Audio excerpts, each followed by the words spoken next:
Bom dia, nação vascaína. Salve, Faísca tá on na área. Hoje debatendo essas novas possíveis contratações do Clube de Regatas Vasco da Gama. E já vou pedir para você por aqui, deixe seu like, compartilhe esse vídeo, coloque isso nos seus grupos de WhatsApp, nos seus grupos de Telegram e faça com que esse vídeo chegue no maior número de vascaínos possíveis. Se liga aí!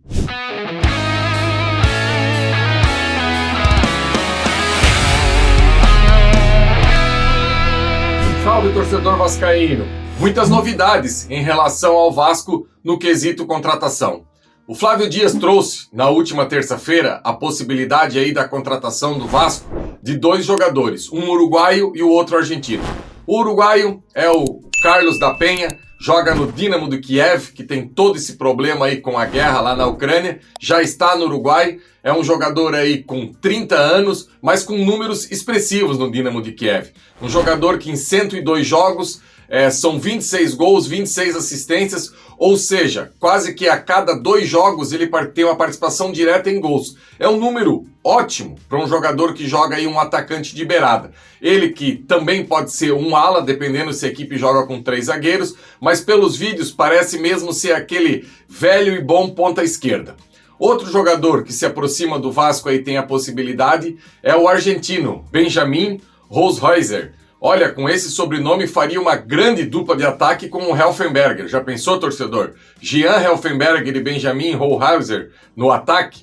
Enfim, é outro jogador com um biotipo um pouco diferente. Ele já joga também a canhoto, mas joga mais pelo lado direito do campo. É como se fosse quase que um extrema construtor pelos vídeos. Não é de grande velocidade, um jogador de partir para cima, mas um jogador que tem muita intimidade com a bola e vem aí com o aval dos scouts aí da 777.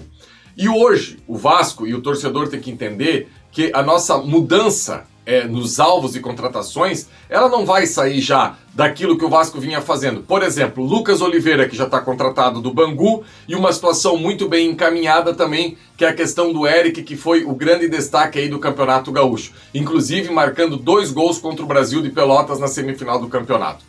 É que é o seguinte, torcedor, nós não vamos sair do Lucas e do Eric direto para um cenário de titular da seleção argentina, titular da seleção uruguaia. Eu acredito que será um processo gradativo. A gente sabe da expectativa criada, o próprio Josh deu em declaração que a última vez que o Vasco ia enfrentar o Flamengo com tanta inferioridade aí, principalmente financeira, só que esse pulo que o Vasco vai dar não será de uma hora para outra. E eu confesso a vocês que esse tipo de contratação aí, se forem concretizadas mesmo, aliás, belo trabalho aí do Flávio Dias de apuração no News, principalmente o Carlos da Penha, que já está bem avançado e deve sim ser jogador do Vasco, eu já me dou por satisfeito com esse tipo de jogador. Porque tanto o Benjamin quanto o Carlos não são apostas. Me desculpa, torcedor. A aposta é quando você pega um jogador que não vestiu grandes camisas e não está acostumado a grandes jogos, que o Vasco fez muito nos últimos anos. O Lucas Oliveira, que veio do Bangu, é o estereótipo daquilo que o Vasco vinha fazendo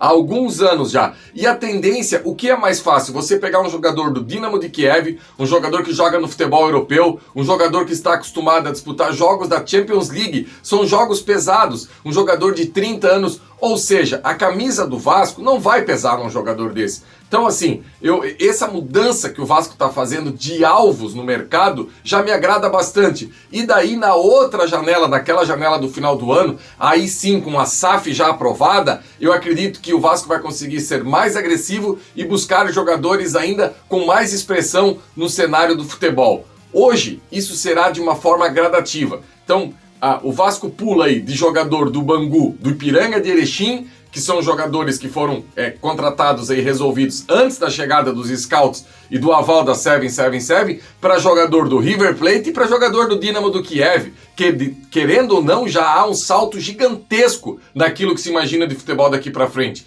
E é óbvio que o Vasco vai precisar buscar ainda outros jogadores. Eu acredito que agora esses atacantes de beirada, com essas 4 contratações, está resolvido. O Vasco precisa de mais um 9 aí para dividir com o Raniel a responsabilidade dos gols. O Vasco precisa ainda de pelo menos mais 2 zagueiros para vir. Hoje o Vasco tem uma dupla de zaga que eu acredito que seja o melhor setor da equipe, mas precisa principalmente obviamente pela situação do Kangá que está indo embora e pela contusão do Ulisses, o Vasco precisa de 2 zagueiros, o Vasco precisa de laterais também, um lateral direito e um lateral esquerdo. Então é isso. Eu acredito que esse salto de qualidade o Vasco já está fazendo, mesmo de maneira gradativa. Só que para a chegada desses jogadores, o Vasco precisa, entre aspas, limpar o elenco de estrangeiros. E daí surgiu, na noite da última sexta-feira, a negociação aí do Vasco junto ao Coritiba para o empréstimo do Galarza.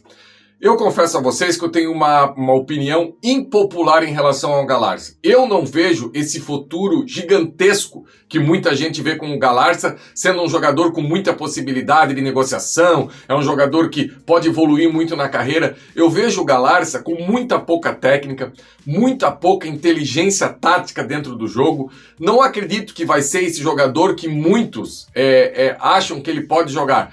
Tanta verdade que, olha só, ele está todo esse tempo no Vasco, um centroavante que agora foi convocado para a seleção paraguaia e foi contratado, tem essa negociação aí, com o Coritiba, que o técnico também é um paraguaio e é do mesmo empresário do Galarza. Então, por essa relação aí, para tentar fazer com que esse jogador jogue, ele vai lá jogar no Coritiba. Não vejo ele com grandes possibilidades, como eu falei aqui.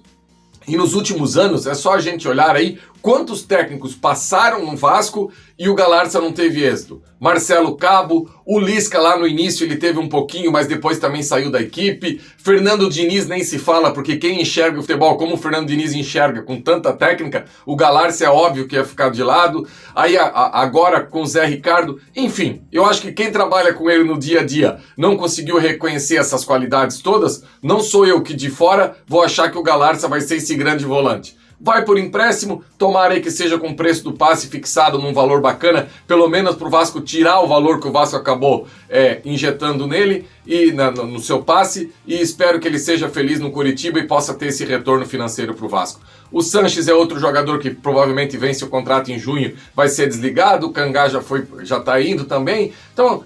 Dos estrangeiros, eu acho que o único que o Vasco vai ficar, e óbvio, demonstrou dentro de campo, é o Quinteiros. Então o Vasco aí agora com essa nova mentalidade, eu acredito que vai ser mais agressivo no mercado, mas hoje, torcedor, eu estou satisfeito. Com esse nível de contratação, com esse nível que o Vasco aí está tentando buscar, com o que o Vasco já tinha em casa, eu acho que dá sim para o Vasco ter um cenário de Série B bem bacana e bem tranquilo.